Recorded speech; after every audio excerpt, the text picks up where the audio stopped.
Hi there, here's some computer help for you. I'll show you how to make a PDF file from a Word document. This is my Word file, which I already have saved on my computer's desktop. To save it now as a PDF, I take my cursor to the top left corner of the screen and I click on the word File. That gives me new options. Continuing down on the left side, I select Save a Copy.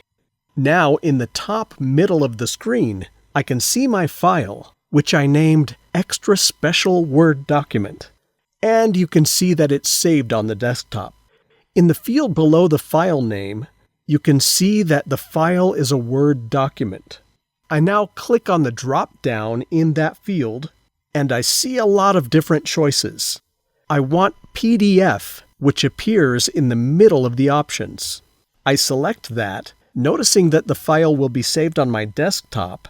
Then I click Save.